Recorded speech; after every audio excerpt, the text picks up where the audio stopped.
Hi, everybody. Can you hear me? Okay. Thank you all so much for staying here towards the very end, and to my friends who've come to this very last-minute impromptu talk. I was actually scheduled for a totally different panel on the subject of long-term integration. I'm a psychiatrist and a clinical assistant professor at Yale, and also an executive coach and other things, but I was going to talk about long-term integration today. The panel was moved to tomorrow. I'm actually flying to another conference this evening, and so they were very kind to let me do my talk for my other conference today in order to be able to share something with you guys. So this is my talk today. It's on mental health and spirituality as two vital factors for increasing lifespan and health span. So I'm going to be speaking to you about this today. It's going to be a pretty quick talk, about 15 minutes. I welcome your questions during or after, so please feel free to pop in and raise your hands. Okay. I'm trying to figure out how this works. Here it is. Okay, so what is mental health? Oftentimes, when you think about mental health, you think about it in terms of what it's not.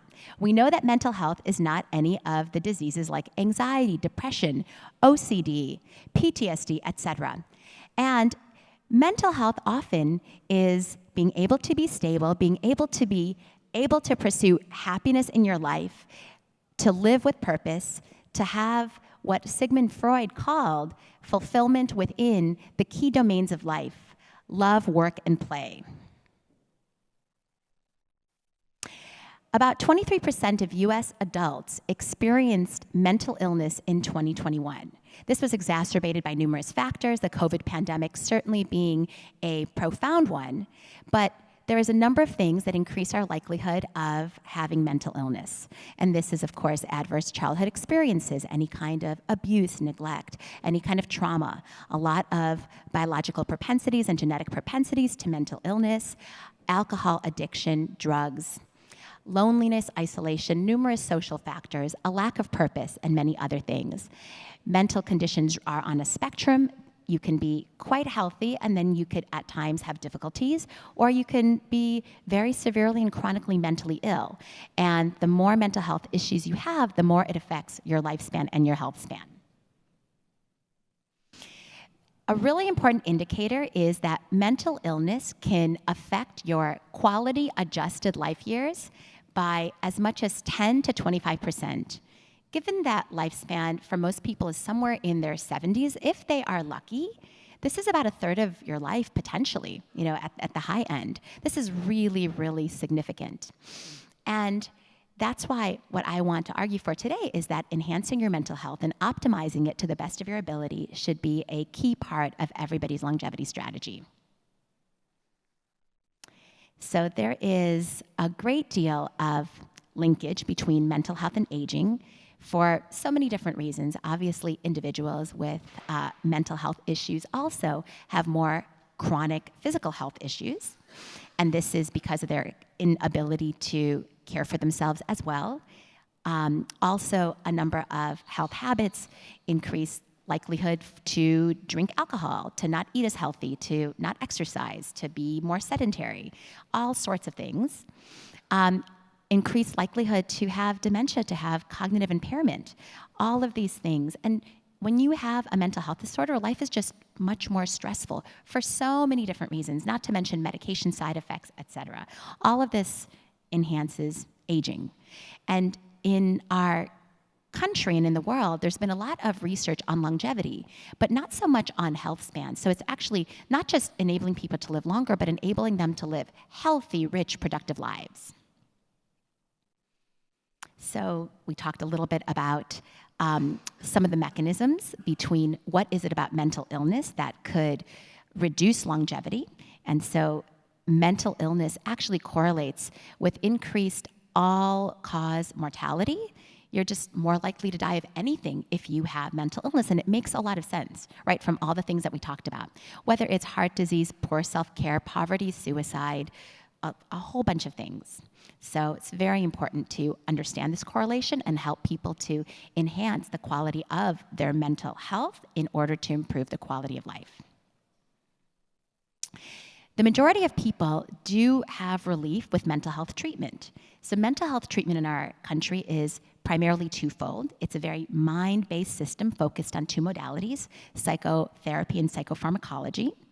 One of my things is at Yale, where I'm starting a mental health and spirituality center, is to add body and spirit into the mind, body, spirit understanding of a whole person. So what I'm hoping to do over time, at Yale, we're starting a mental health and spirituality center, so we're bringing in spirit, but also over time to add a lot of body interventions.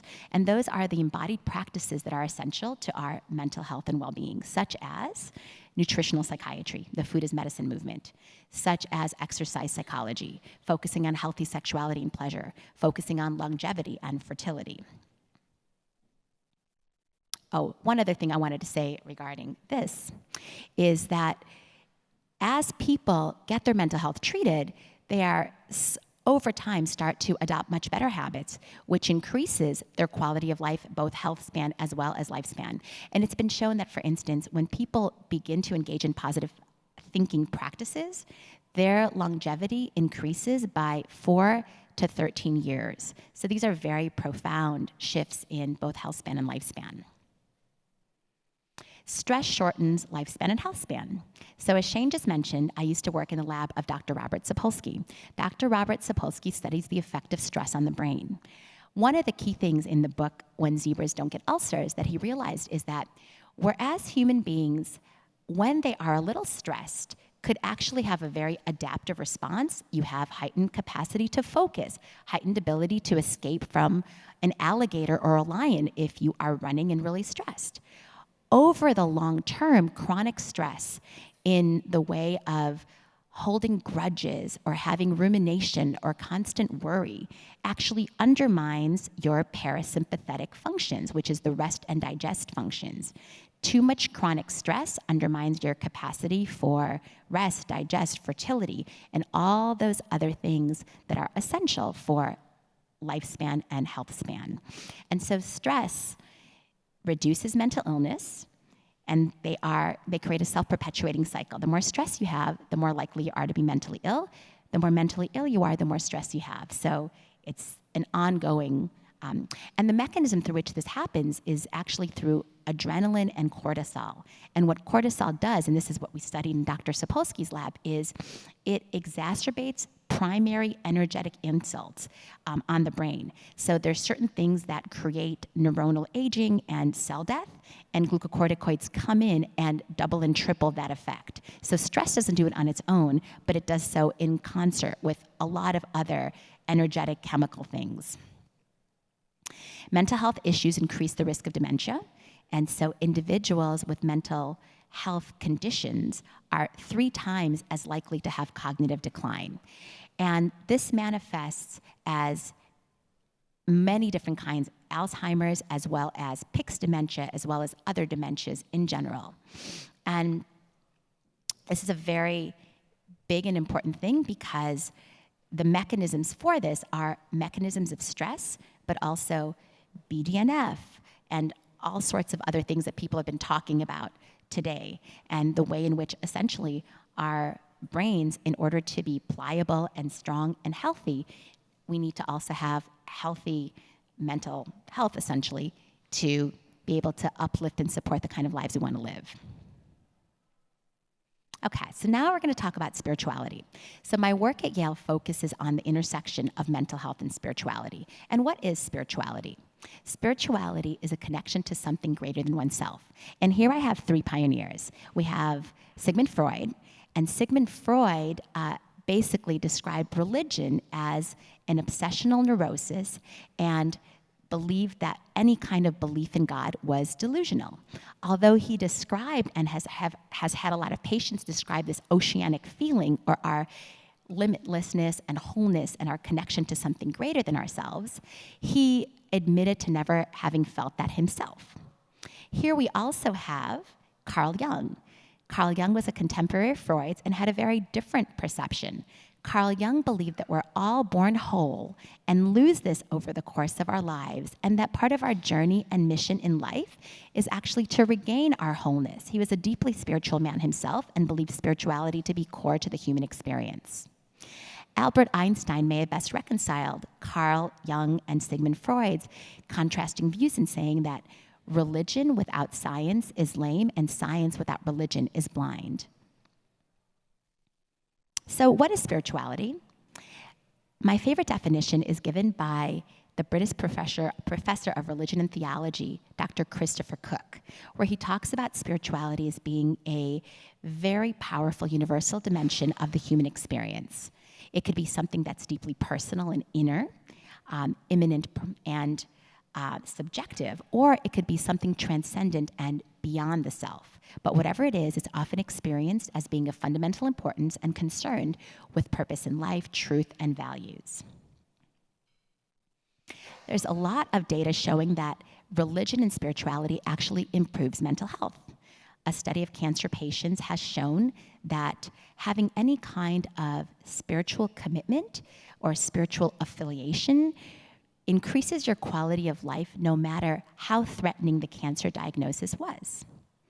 For older adults with depression, if they were part of a spiritual or religious organization, they were less likely to be depressed, and when they were, the depression was not as severe. They also had less worry and rumination.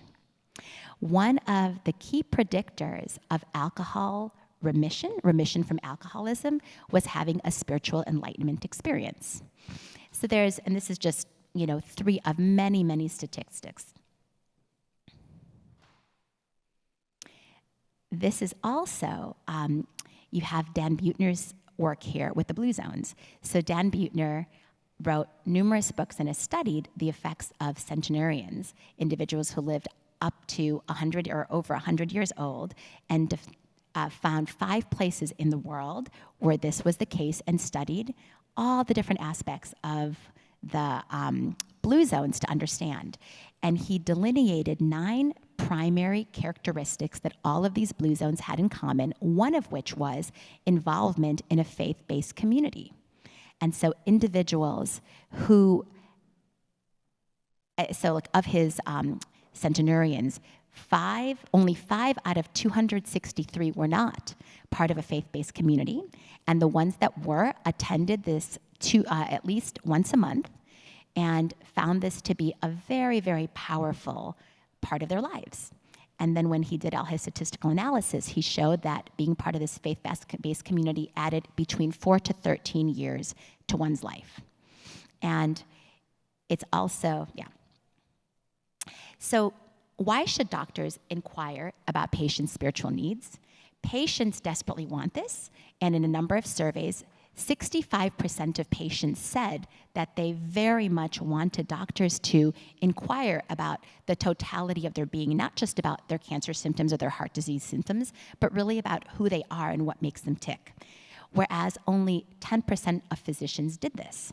And in other studies, the statistics were that 50% of patients thought it was appropriate, over 50%, for doctors to ask about this, but only 1% of doctors did this.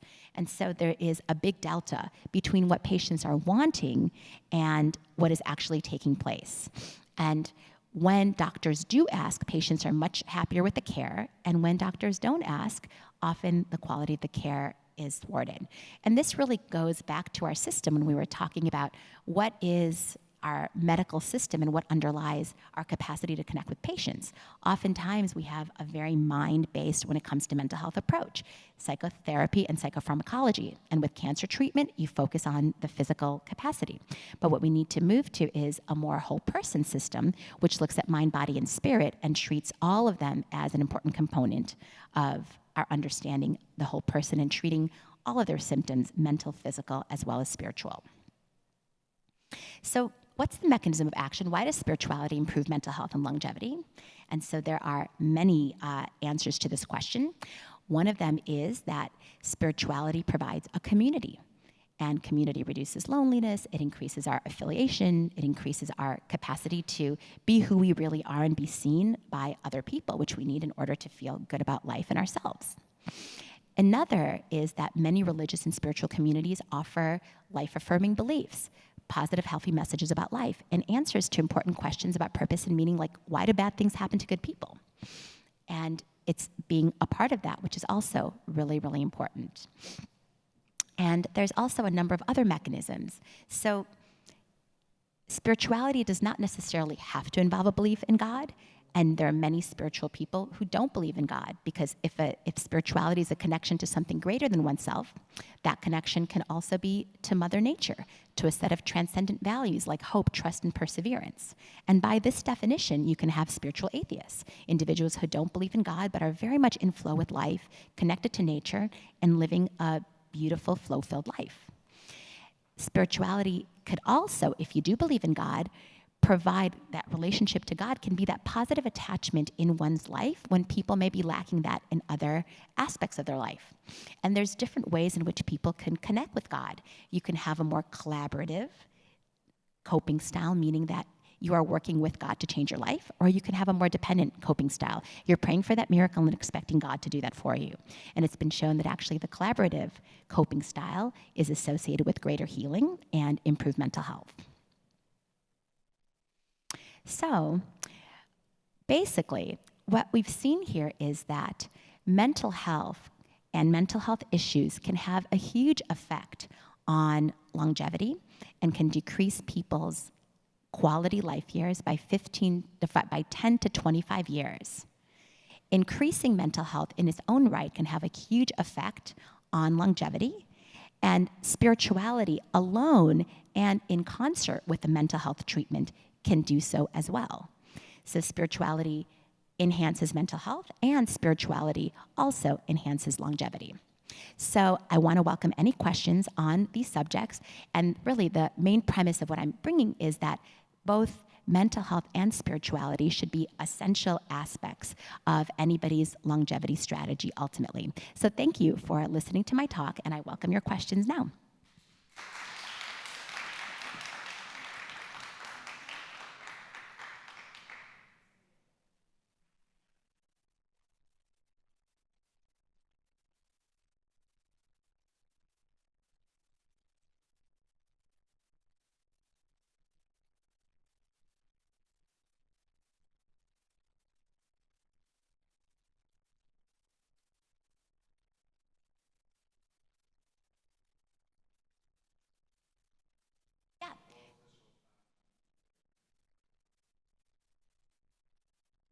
So what happens to the atheist if spirituality helps mental health like this? Great question, thank you.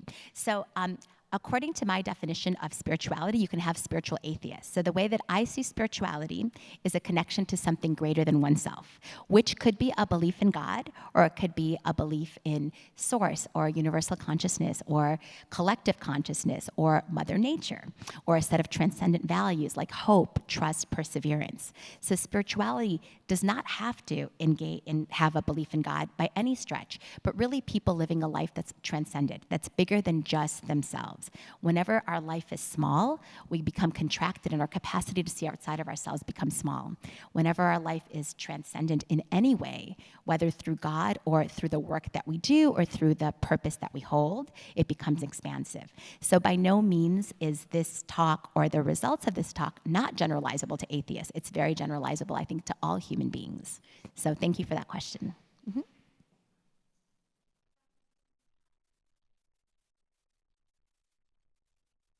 That's a wonderful question. How do you know if you have a mental health issue or a spirituality issue? So the way that I would see it is often, but not always, mental health issues could indeed stem from spiritual issues, a disconnection from one's own soul, right? And feeling somehow misaligned or feeling inauthentic in life, feeling like you're not doing what you need to be doing because you're living a life where either you are being a people pleaser or you are somehow not aligned with what you feel at the core of yourself that you're supposed to be doing. And so that's such an important question that you can, with your psychiatrist, ideally somebody who will explore that with you, to be able to delineate how much of this is actually coming from your own spiritual neglect or an inability to really tap into the deepest part of yourself, and how much of it is coming from other factors, like biological factors, psychological factors, genetic factors. And all of that, I think, has to be explored in order to truly understand causality and to really get at the root of why we have the symptoms that we have. So thank you. Mm-hmm.